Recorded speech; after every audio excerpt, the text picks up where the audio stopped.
Welcome to the Homeschool Together podcast.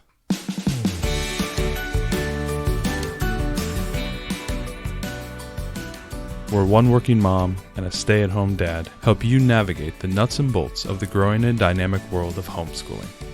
With a focus on early learners, like me. All the ins and outs of building and maintaining your homeschool life. Homeschool. Find out tips and tricks to make things like this easier. I'm reading. And ultimately, enjoy educating your kids. And what's that last thing? Have fun together. Did I do good, Daddy? Yeah, you did, sweetie. Good job.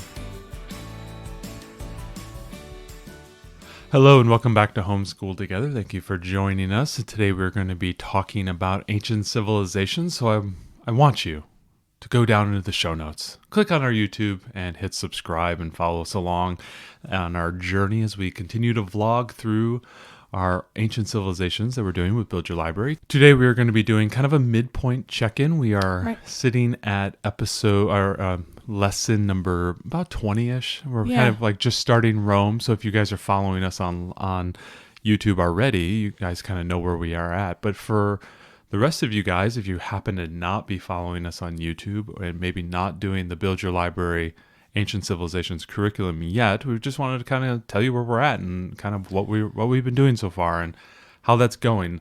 We are going to do an entire wrap-up series like we did with our Around the World's curriculum that we did before. We did it on our podcast and on YouTube. I think we're going to do our wrap-up stuff on YouTube there when we're finally done. So if you guys want to get started and or if you're thinking about doing this, ancient civilizations, you can go ahead and hop over there on YouTube and know that we're going to be doing a lot of wrap-ups towards the end because we're kind of trending towards the end of the curriculum, and we'll be doing all of our spines and we'll be doing our final, what we thought about the whole curriculum and all that type of stuff. But today we want to just kind of, talk about where we are and what we're doing and how it is going.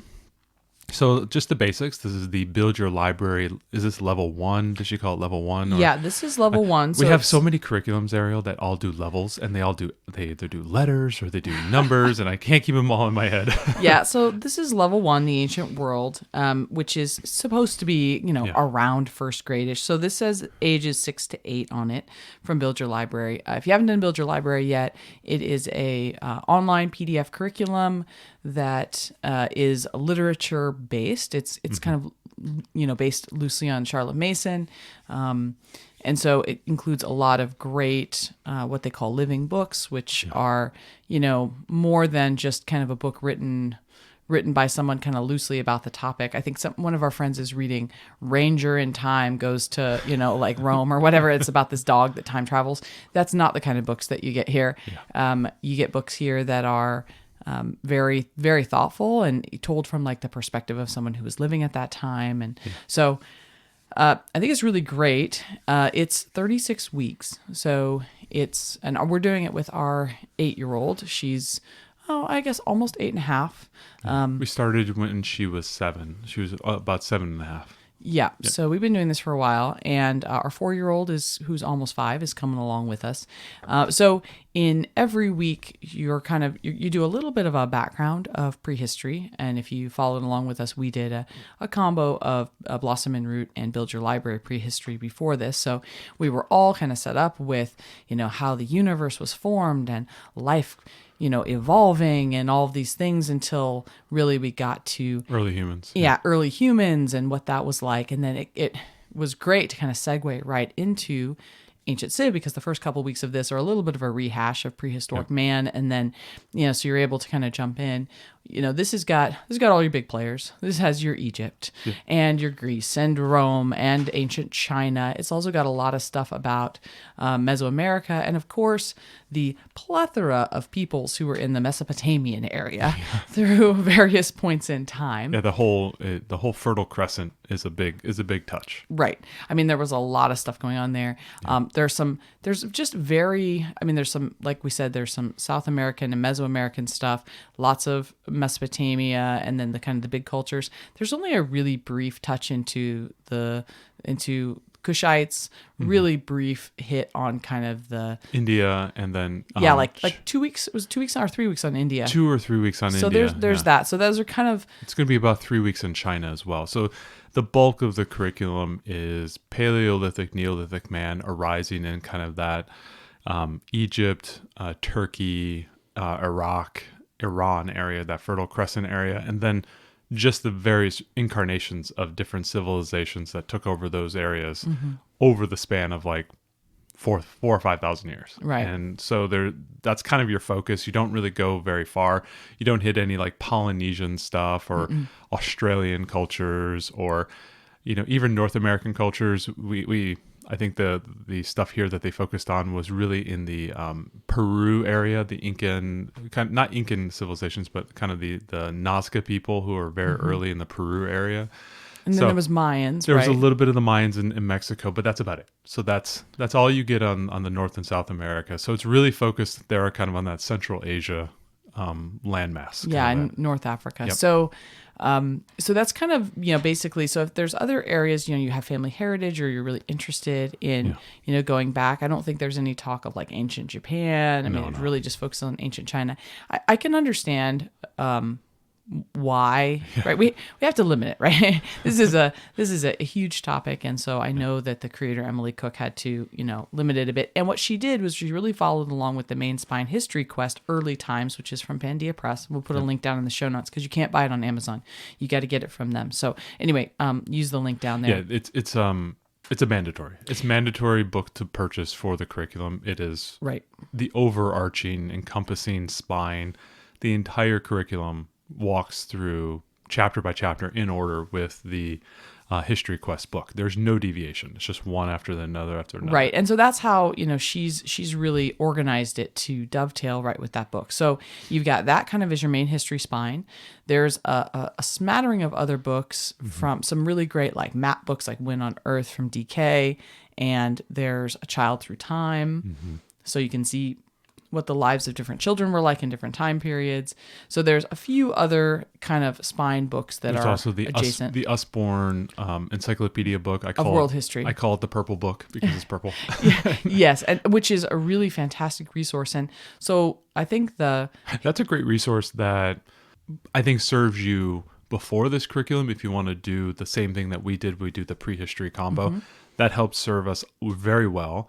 And then we noticed, obviously, it continues all the way through rest of history, through Middle Ages, various other areas of the world like China and Japan and those type of things. So if you are going, beyond that, I think her next section. What is the next section? The next section is medieval times. So it would help serve you there as well. So that's a great book, I think, just in general to have, and it fits these age ranges perfectly. Right. Again, the Encyclopedia of World History is not all encompassing. There's areas, of course, that they're not touching. So there may be some things that in particular you want to add, but in general, the History Quest Early Times book, that is specific to this level. You'll read through basically the whole book in this curriculum. The other books, When on Earth, Child Through Time, the Encyclopedia of World History, the other spines, those are, as you say, those are longer reaching. So those are kind of, for us, those are investment books. We bought them, and then we know that we're going to use them going forward for like, I don't know, not quite 10 years, but we have a 4-year-old, so we're going to use them for a while. So those are great investment there. And then the sciencey piece that she adds in here is all about nature. It's a nature study and nature journal type of thing. Right. So it's not it's not super sciencey as far as like there's not like experiments and things. It's all more about natural world observation. And she uses some really great books for that as well. That's one that honestly for us, we try to hit, but we don't hit it every week because we've got a lot of other things going on, and it kind of ends up falling lower on our priority. Yeah. This feels like primarily a history curriculum, and then like, oh, and there's nature. So and a little bit of art and a little bit of environmental research and understanding. Right. So she's trying to make kind of this all-in-one curriculum by adding in these other pieces.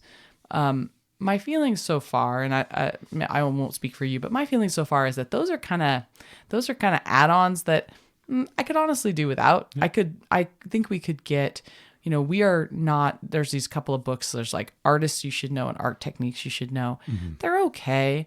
I would rather do maybe an out school art class. And then we're doing a lot of art that is focused around the civilization. Yeah. So that's the thing, is like, you're not necessarily doing art. You're studying, the Persian Empire. You're not doing art about Persia. No. You're doing this other thing. So I kind of feel like those are, if you want to say like, hey, this is an all-in-one and you can get all the pieces that you need in one curriculum, I think it's great to say that, but I don't know in practice how well that really comes through, because I just don't feel like it gets enough focus to be very meaningful. So what is your thoughts on those pieces? So to go after maybe the art portion first, the amount of work that's required to do, it's mainly reading in a lot of respects, and then you are encouraged to do art activities as well.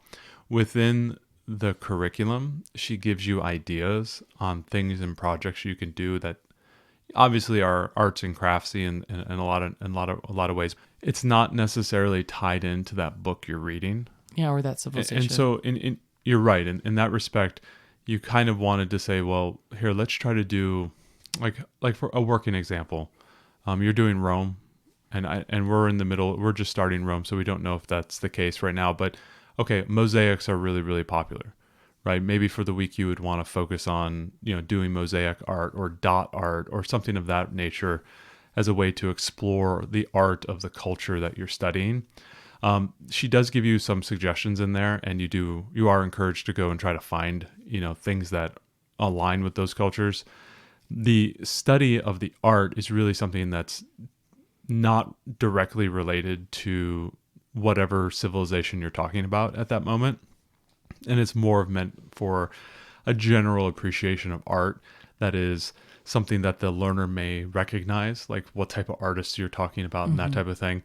So it's not related, and it's not directly, you're not actually tasked with doing something that follows along, this artist or this type of skill. So right.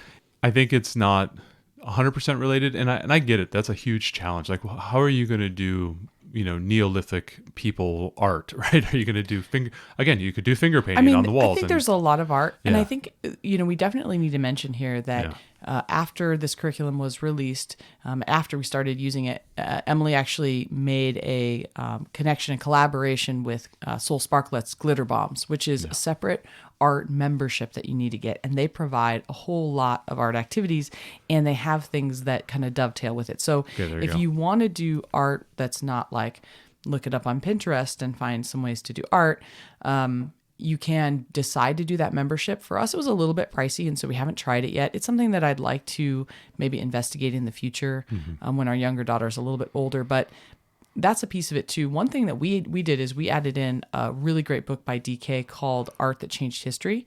So rather than studying these great painters and their different art techniques, I was like, well, let's just leave that for that time when they lived and when that art arose. So instead, we've used this other book.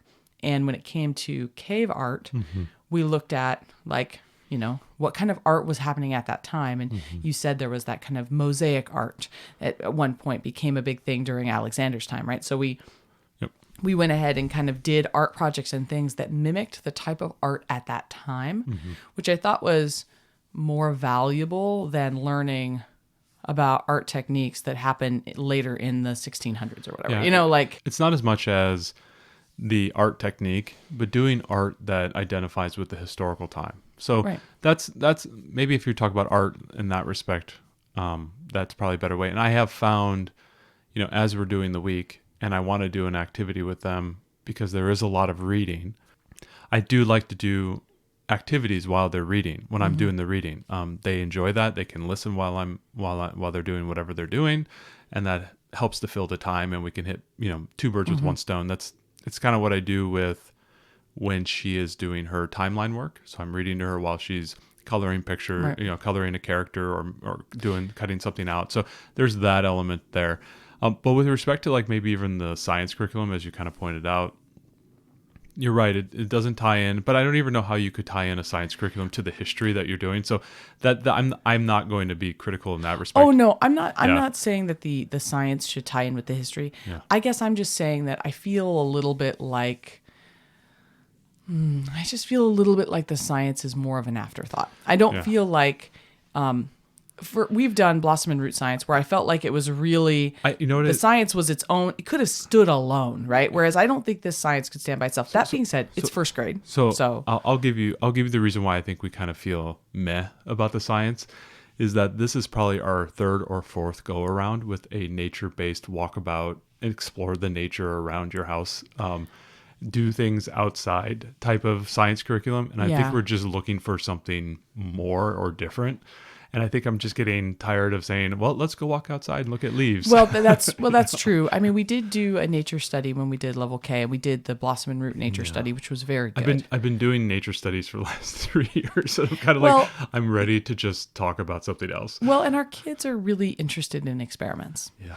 Our kids are very interested in that. So experiments is not something that you're going to get in this iteration of science. And I think, but I wouldn't want to so if there's a family out there who's listening to this right now and they're about to start their first homeschool curriculum or they haven't done a nature study before. Oh, this is very gentle. Then this will be very gentle. It's very fun. The journaling book is really good. The whole activity set around it and the supplemental books that she has, maybe minus one or two here and there, but most of the supplemental books that go with the nature study or quote unquote the science portion of this are very good. Like it's enjoyable. You will find a good excuse to get outside.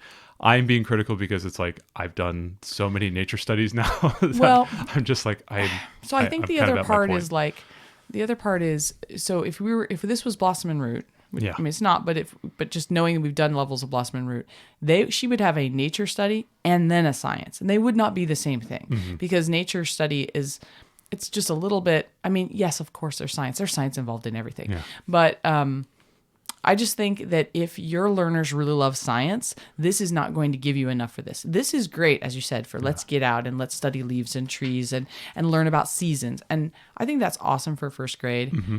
I don't think in any way that detracts from this curriculum as far as I think this is absolutely worth the price of admission for the history. Oh yeah. I don't think that because we're saying the science isn't super sciencey that it's, it's not totally 100% worth it, because we do believe it is.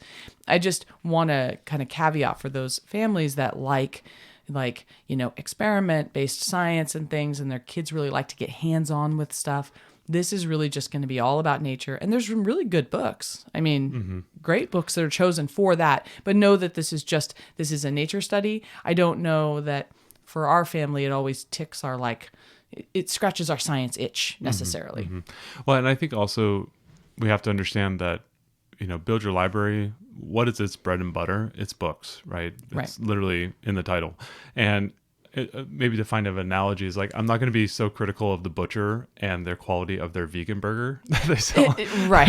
Yeah. This is not their specialty.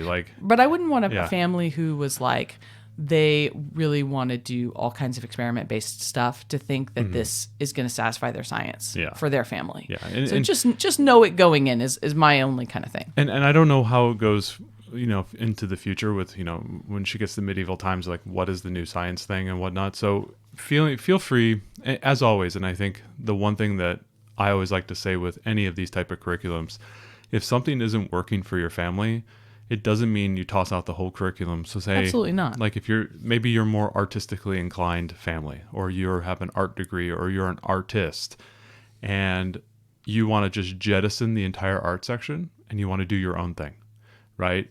There's nothing wrong with doing that. And I encourage that type of behavior with respect to modifying curriculum to fit what you know best, what your family enjoys best. If your kids are 100% not outdoor kids and you want to do science in a different way, maybe through streaming TV or through home experiments, or you want to do a whole Minecraft engineering thing because your kids are really into Minecraft, do that. That is what you should do. And it doesn't hurt. I tell you what, it's not hurting her feelings if you take away her art section and fill it with something else, and then you do do the rest of the curriculum. Nobody's going to be critical of you, and the cost, is what you said, the cost of admission is so low for this curriculum. It's you have that freedom to make it what you want, and encourage you to do that. I mean, we've made changes in books, we've made changes in spines, We brought in some of our own spines. Right. We have added writing activities and stuff that are not called out in the curriculum. I mean, yeah, there's the narration, there's the copy work, and all the typical things you would see with a Charlotte Mason curriculum that Emily does. But we've added things, and Sure. it doesn't detract from the curriculum. It just says, No. hey, these are things we want to focus on as a family. And that's the great thing. Again, that's why we homeschool, is we do the things we want to do. This curriculum is $40 Yeah. for a PDF, and it's 36 weeks. Yeah. So, I mean, it's a no-brainer for us to have that structure we got exposure to books through this that we wouldn't have otherwise known about. 100%. And I think that the flow really works. The History Quest book really works. I think it's great. Should we talk about History Together. Quest a little bit? Yeah, I mean, let's talk about History Quest because Yeah. this is new. We've had people ask us, what do you guys think about History Quest? So I will preface, there is a History Quest like study guide or workbook thing. We didn't use that. No. I have heard really great things about that. We may use that the next time around. I know people have been asking about that. So this is just the reader book. And what the reason this is kind of important to talk about, one is, I mean, it's such a through line through the whole curriculum, but also this curriculum used to use Story of the World and went forward with Story of the World, which the Ancients level has some parts of that are Christian. So that's obviously why we want to make a secular change. So History Quest will be used in level 1 and level 2, but they haven't made anything for early modern and modern times yet. So it's going to go. That's specifically Pandia Press. Pandia Press hasn't. So it's going to go back to Story of the World level 3 and 4. So just know, to my understanding, the only religious content is in level 1 of Story of the World. The other levels don't have any. But that is, of course, the author's worldview. So just be aware. So this is like the first. I want to say this is like the first year. This book just came out maybe last year. I mean, it's pretty new.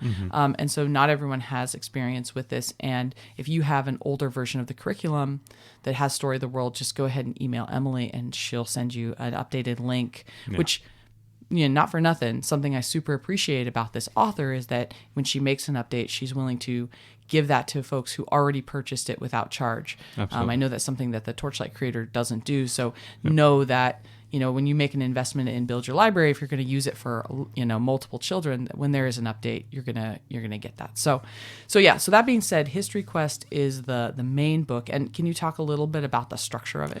Absolutely. So it's about 500 pages long, but you're going to be reading that slowly over 36 weeks. So don't worry too much. On the weekly reading, for most weeks, there's a couple weeks where it's a little different, where Emily has kind of stretched out a civilization a little bit. So you may read the book slower, or you may read an alternative book for a week, and then you'll come back to the History Quest. So just understand that, like for Rome, and I think she did this for Greece, and I think there was I think India did this as well, where she kind of stretched it out just to give a little bit more time to kind of allow you to explore that civilization, as opposed to just doing it in 1 week. So just let you know that the weeks of the curriculum do not match the weeks in the book, but they match in order. So there's no jumping around. Basically, a section of the book is essentially 2 chapters. You have this first introductory chapter on the time, place, people, history of that area. And the writing is, I have to say, It's like on point. It is on point with the amount of information that you would want to give to a 7 or 8-year-old about that civilization. It tells high points. It tells major themes of why the civilization is important. That's one of the things that I think is really hard from an educator. Like if you had to do this on your own to answer the question, why were the Sumerian people so important? Right? Like, oh my gosh, like why were the Assyrians important? Why were the Babylonians important? I mean, a lot of these were names I had heard, but I literally knew nothing about them before we did this. And time and place and why and where. This book helps you answer all those questions and tells you those big movements. Sometimes they will pick big names, like if there was a big person who was involved in that civilization. Say the civilization goes for 300 or 400 years before they get taken over by another one. They'll tell you, okay, King Nebuchadnezzar was a number 1 dude for Babylon or whoever, right? Or obviously with Greece. Number 1 dude. Yeah, number 1 dude. A lot of number 1 dudes. Like Greece, you're going to talk about Greece, a lot of things with Greece, and then all of a sudden you're going to have the Macedonian guy, boy who came down from on high and took over most of the world, Alexander. And so they have a whole chapter on that. So you talk a lot about people and places and activities, and also a lot of the accomplishments of the civilization. Phoenicians were known for their purple dyes and their sailing and the language, their written text. So they'll tell you about that. So that's really, really good, and that can help you get into the flow of what you want to study for that week. Emily does a great job and gives you some high bullet points on things you want to probably focus this week. I like that from the standpoint of an educator, so that it helps me say, okay, we're going to focus on writing and ships. Mm-hmm. Great. I'm just going to go and get some supplemental stuff when I'm doing my Google searches or am I doing YouTube searches. I'm not saying, what are the Phoenicians known for? I'm going to search Phoenician shipping, Phoenician boats, and then we're going to watch videos on that, and I'm going to reinforce a lot of what was happening. So the book does a really good job at giving you those points, giving you that brief history. Then it has a second chapter, and they call that a history hop. And this is a chapter that is written in second person.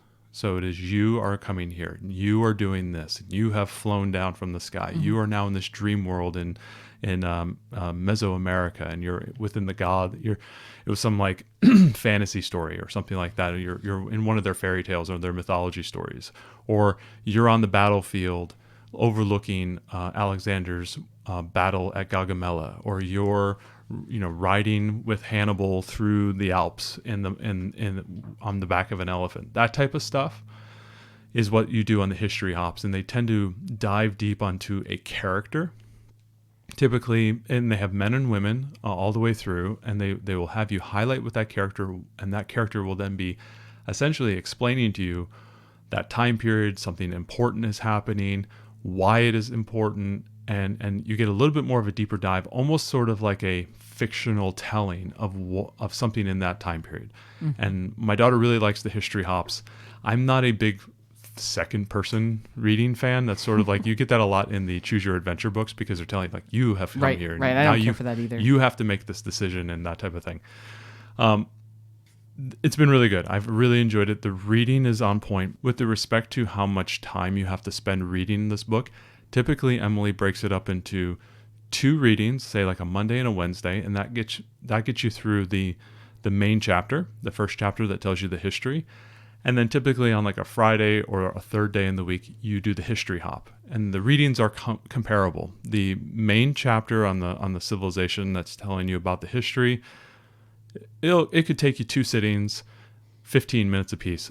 I tend to do it in 1 sitting. So we just read that 1 chapter, and then I'm done, and then we do some activities or some additional learning about that. Typically on a second day, I will do the history hop. And then again, I will try to do some additional reading. If it's a famous person, we'll try to learn about that person. If it's a famous event, we'll try to learn about that event. If it's on a theme or something that is unique to that civilization, like, the Hittites or the Assyrians were really good at making steel or iron, right? Iron tools. And so we'll look up Assyrian iron making, or how to make iron, and that type of thing.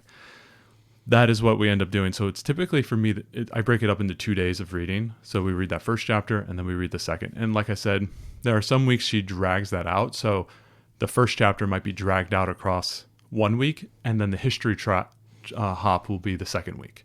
That only happened a couple times. So most weeks you're going to be reading that first chapter and that second chapter. And that's going to be the main spine of what you read. And then you'll have supplemental books that feed into those themes and into those characters and those people.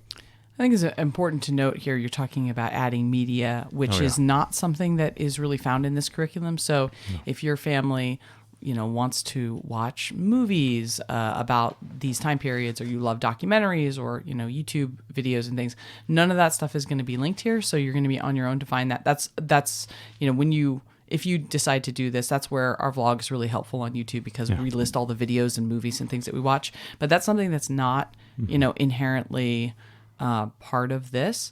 I would say the other thing that is not often part of this is hands-on activities.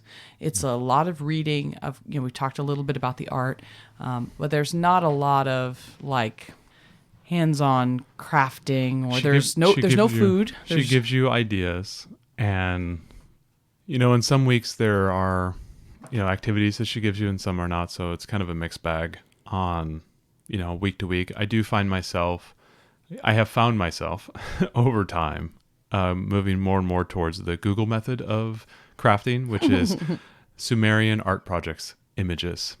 What have all the other moms done? Yeah. And if you're going to watch, I think we'll probably have a few of those on our YouTube video, but you'll have seen some nice craft projects that I've done. And I'm like, and lots of coloring pages. Let's be fair. And lots of coloring pages. Because we have a 4-year-old and sometimes that's chaos. Well, and I think a lot of the coloring pages for me helps me with the timeline because she gives you these nice kind of images on the back of the the curriculum that you can cut out and color and then put into your timeline.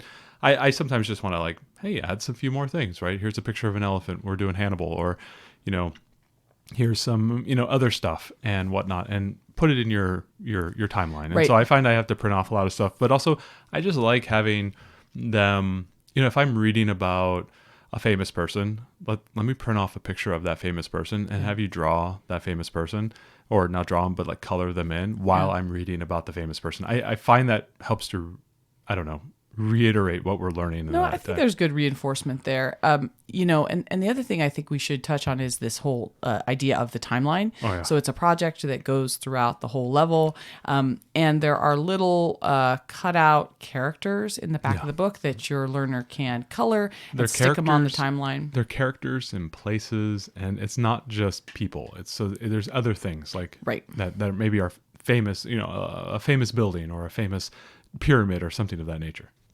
Exactly. And we haven't found the timeline. I don't know. We ended up putting some on poster board, but I think you could definitely do the timeline. Characters are it's pretty slim. We have added quite a bit to our timeline. Mm-hmm. So I think that's a definite area for, that could use expansion, for your family because the whole point of the timeline is to help your kids see this through line through history and what things were going on at the same time. We have a really great book called History Year by Year, which helps us to see how, when you study things in this curriculum, everything seems very sequential. But in actuality, a bunch of these civilizations are existing or overlapping. It's true about the first, 10 civilizations or 10 weeks. And then all of a sudden you realize that as the cone expands and the number of civilizations expands, they're all doing this in constant, they're not in sequence, but they're in parallel. And so some of these civilizations are all existing at one time, which is, I think, it's hard to capture on a timeline. So the timeline I have found super helpful. I went to, Walmart and I got the trifold, a kind of diorama thing. So I don't know how to describe it other than it cost me about $3 for one of these things. So go into there's probably like the arts and crafts section. There tends to be in our Walmart, there's like 3 or 4 levels of rows, and it tended to be with, I think, the paper section. So it was all the way at the end where the cardboard or the poster board is. And I got these nice fold out open clamshell type of, like diorama boards. And they're a little bit bigger than a sheet of paper when it's all kind of folded together. I got like 2 or 3 of these and we're just slowly filling them up. They're super low investment. And then what I did is I drew 3 lines across it. And so she's just kind of like going from left to right and then kind of comes down and goes from right to left and then comes down and goes left to right. And in that snaking pattern, I think I got the first 10, 12 weeks on that one. And then we got another 10 or 12 weeks on the second one that we have. And I think I'm going to have to get one more. And then we'll have essentially 3 timeline dioramas that can kind of just sit next to them. What I like about it is you fold them up and you just store them on the shelf. Right. I think that those are great, especially if you have a small space or you don't want your house to be, littered with a huge timeline. Some people do the whole wall timeline I thing. think the next time around I'd love to do that. I was looking at the Montessori. Ariel, which wall of our house do you want to sacrifice? Like the hallway wall here. So every time our friends come over, they know right where we are in our ancient civilizations. Everyone knows we're homeschooling. All of you out there, if you're homeschooling right now, if you're not just thinking about homeschooling, you know this to be true. You can't hide it. People walk into your house. The moment they walk into your house, you got science experiments around. You've got art all over the place. Big crates full of books. There's so many books. There's so much curriculum. I mean, you've got math manipulatives coming out your ears. Everyone knows you're homeschooling. Yeah, it's impossible. Even if you have a dedicated homeschool room, it's almost impossible to contain it in that space. space. So my mom's one of the ladies that has like the curio cabinets with like crystal things in Oh, and yeah. really fancy things. I know when she walks into our house, she's like, "You guys built these beautiful cabinets," and they're like, "It's just nothing but kids' books." I'm like, "Yeah, well, this is school." we keep adding extra bookshelves, and she's like, "How many bookshelves does one house need?" And we're like, "Well, more. Clearly, we Mother, don't have enough." How many curio cabinets does one household need? Right. And she's like, "Okay, I'm going over here now." Right. So I really think that if you can get the timeline up on a wall, if you want to take a roll of like drawing paper, and just put it out there. I was looking at inspiration from the Montessori timeline of life, right, where it talks about, how life evolved. And civilizations are a lot like that, right? Because you talked about civilizations are taken over and different things. And I think kind of taking that, maybe we'll put a link in the show notes to the Montessori timeline of life. If you use something like that as maybe a template, I would love to see that, because then you could see the throughput in different areas of the world, how civilizations either overlapped or one kind of fed into the other. They were concurrent Right. As one rose, the other was falling. I think it would be neat to see that perspective the next time around, because definitely in the curriculum, they've got a couple of timeline pages at the end that you could they're just 8.5 by 11 sheets that you kind of stick together, and then you could cut out these little figures. But I would love to see us do something a little bit more comprehensive next time that we could then even roll up and roll. You could even roll it across the whole dining room table and then just roll it back up. I think that could be a really fun thing. Yep. Moving on to the chapter books, I think have been fairly good. I've noticed about, if I could ballpark a percentage, 65, maybe 2/3 of the books were time period related, and it looks like about 1/3 of the books are not. And those would be like, the week where we had to read Winnie the Pooh, or we have Nim's Island coming up, or we read Despero. Like, those are books that are not aligned with the time period, but I don't know, other than reading, I have it right here. Where is it? The Clan of the Cave Bear for Neolithic Man. I don't think that's even appropriate for kids. Yeah, no, I know, but like finding books that are, Paleolithic focused or Neolithic focused, and some of those might be more of a challenge. Yeah, when you're doing Fertile Crescent, there's some of those weeks where you're going from civilization to civilization because they didn't last for long periods of time, and it's really hard to find books. But then there's other books that are absolutely terrific about different. We read The Golden Bull from Mesopotamia. Was fantastic. The Egypt diary, was really good. Right, where you're telling the story from the perspective of an Egyptian scribe. I mean, so there is some. I think other than maybe Winnie the Pooh, which, just wasn't our jam, we have loved every book. Wasn't your honey, Ariel. We have loved every book that we've read through this. So ultimately, I think going out of it right now, of course, we added spines because we just can't help ourselves, and we love books. But if you just followed this even to the letter, I think it gives a great foundation for first grade. Some of these are kind of heady topics, and I think it's covered really well for this age group. Obviously, we're doing it with a little bit older learner, but also our 4-year-old's coming along, and we're quite amazed at how much she's picking up and how interested she is in some of this. Yeah. And it's really kind of informing us on, obviously we're going to go back and do Around the World again with her, but it's really telling us, okay, she's kind of ready for something like this, and it's going to be fun. Another thing that I noticed with the curriculum is that she has these beautiful checklists, or kind of like day by day. And you really want to just like go off of that beautiful grid, Monday, Tuesday, Wednesday, or, she has day 1, day 2, day 3. And you want to go ahead and do all the things there. But I would really say you got to hop into her more detailed daily descriptions, because there's a lot of stuff in those daily descriptions that are not in that just simple grid of activities. She has like additional words and additional comments and themes and craft ideas and craft ideas are all in the daily description. So the way we printed it off was front and back on there, and we put it in a binder. And then I tend to check off on the daily, on the weekly kind of that grid chart, but I have to go into the daily pages and actually look and make sure, have I done everything that was asked for this day? Now, again, you don't have to do all the things on the one day, and that's like your day. That's just a suggestion, more guidelines, as Pirates of the Caribbean says. It's guidelines.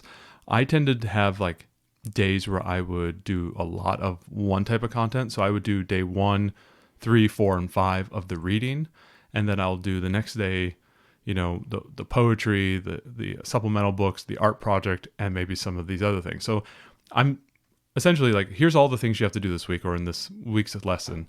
and just go ahead and pick all the things you want to do for that day, and then go ahead and next day pick a bunch of things. You don't have to just do day 1, day 2, day 3. I wouldn't tie yourself to that. Find what works best for you. Like when we get into reading stretches, I find I can do a lot of reading. My daughter can really listen for a long time, so I can get a lot of the reading done for the week. That is more nonfiction based. Now with the daily reading with respect to like the chapter books, that's something I really follow to what she's doing, because there's a lot of activities that she has of like the narration cards and the copy work that is associated directly to that chapter that you just read. So you do want to try to keep that up. And also you don't want to get behind, because then all of a sudden you feel like, oh gosh, we just finished the week, but I'm like 4 chapters behind in the chapter book. And you don't want to get behind. In some respects, I like to stay ahead. So use those weekends to help make up time. Use the nighttime reading when you're putting your kids down for bed to help catch up a little bit. I do reading at breakfasts. So when the kids are sitting there eating breakfast and just crunching on cereal or whatnot, I'm doing the reading as well. Really find those times to get the chapter books in, because I think that of all the stuff in the whole curriculum, the chapter books are going to be the ones that get you with respect to feeling behind or feeling like you're not doing everything. Because it is hands down the biggest time commitment in the curriculum is the chapter book reading. Luckily, it's not all the time. Like there are some books that are a little bit easier to read, but if you get into like the Aru Shah book, and you can go look on our episode about that, that's a long read. There are some other books that are a little bit longer reading. That even the Despero book is a long read. Yeah, it is. It's an easy read, but it's a long read, and you're reading 2 or 3 chapters at a time. When we did the Odyssey book, even though those chapters were only like 3 or 4 pages, you had to read 3 of them. So, okay, now you're reading 10, 12 pages a day, and you're like, okay, when do I have time to do this? Oh, I'm really busy today, or today's not really a good homeschooling day because it's Wednesday and we have all these things going on. Oh gosh, now I'm behind, and now I got to catch up. And just as a word warning, the chapter books is going to be the thing that gets you. That's where you're going to have the most anxiety. That's where you're going to feel like you're the most behind. Everything else is fairly straightforward and easy to do. This is the stuff that I have found myself to be like, oh gosh, I got to catch up now. We got to catch up, Sweetie. We got to catch up. But the chapter books in many ways are the gold. And luckily, a lot of these chapter books for us, we had the option to get them in audio format from the library. We didn't often exercise that option, but it was there in case we needed it. So when you're talking about time, I think this is important to say. Irrespective of our crazy schedule and what we've got going on, what do you think the hour commitment is per week for this? If you just did what she did and just do what she has outlined in the... without all the crazy things your wife added. Without the extra stuff that we have added, the extra spines, even doing a lot of extra media. We do movies as well. So we layer in a lot of extra content. If you just did what she had, 3 hours a week maybe, at the most. Even with the reading? The reading, I think, maybe adds another hour. Maybe okay, so 4 hours I would say anywhere between 4 to 6 hours a week. That would be a nice ballpark, depending on how fast you read and how much time you need. And obviously gauging what your learner enjoys. Like if they don't like to be read to on a nonfiction content for, a half hour long, maybe you're going to have to read it in the cadence she has, which is read 2 or 3 pages, pause, do some activities, do something else.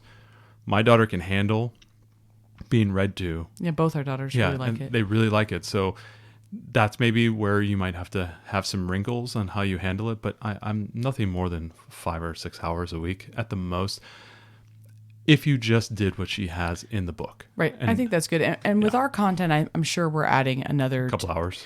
2 hours probably to it. But we sprinkle it in and around just our daily lives. Like we'll watch a movie, we'll watch it at night. With the family, and we'll watch it together, and it's correlated to the curriculum. Exactly. But they don't know that. And in the afternoon when Daddy wants to take a little nap on the couch, I'll go and dial up some YouTube videos on a famous battle or something like that. Whatever it might be, you can fit in the extra time and the extra work. But for me, most of the time, I have about 3 days to do homeschool with the curriculum on top of my math and reading and all the other stuff we do. I kind of sprinkle that almost every day. But with respect to this curriculum, I have about 3 days. And in those 3 days, I have 2 mornings that are very clearly used. And I have about an afternoon and a half to use on the other time. Right. So about 3 days worth, because I consider days being about 3 or 4 hours available homeschool because we have other activities and other things we have to do. And, sister is at preschool. We got to go get her. We got to do some shopping. We got to do all these things, right? You have sports and you have this and what. When I talk a day, that's about 4 hours of available time, right? So about just over half of what a normal public schooler has in a day. That's my window. I don't use the whole window. She does violin in that time, or Irish step dance. Yeah, there's we all do kinds of basketball practice, volleyball practice. We do other things as well in that time frame. But I get all my reading. I get all the history work. I get all the activities, the gameplay, the sometimes watching of shows or media or whatnot in that time frame. It's in there. It's all blocked in there. So I only do about 3 days worth of this type of homeschooling. And if we're behind, obviously I will catch up. And most of the time that is just chapter book reading. Right. To catch up.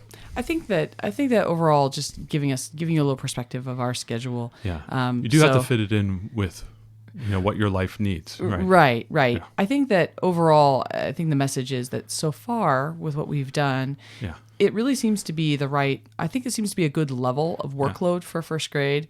And one other thing, maybe just another wrinkle with respect to time. We have noticed if you've been following us on our YouTube channel, if you haven't, we have noticed a couple of weeks where we were happy to condense the curriculum. So where she's kind of expanded, it felt like she expanded and it made it a little thin, and you can go ahead and just collapse it from the week. If you're feeling like, 6 weeks of Rome is too much, or so much of Greece is too much, or Egypt. So there's a couple of them that are very long. Very long, and we're talking like when you do 4 or 5 weeks on something, you're spending over a month on this concept, and maybe your learner gets burnt out on that, and you can collapse. Or consequently, if you collapse a week of Egypt, you might add another week of this one, or maybe add another week here.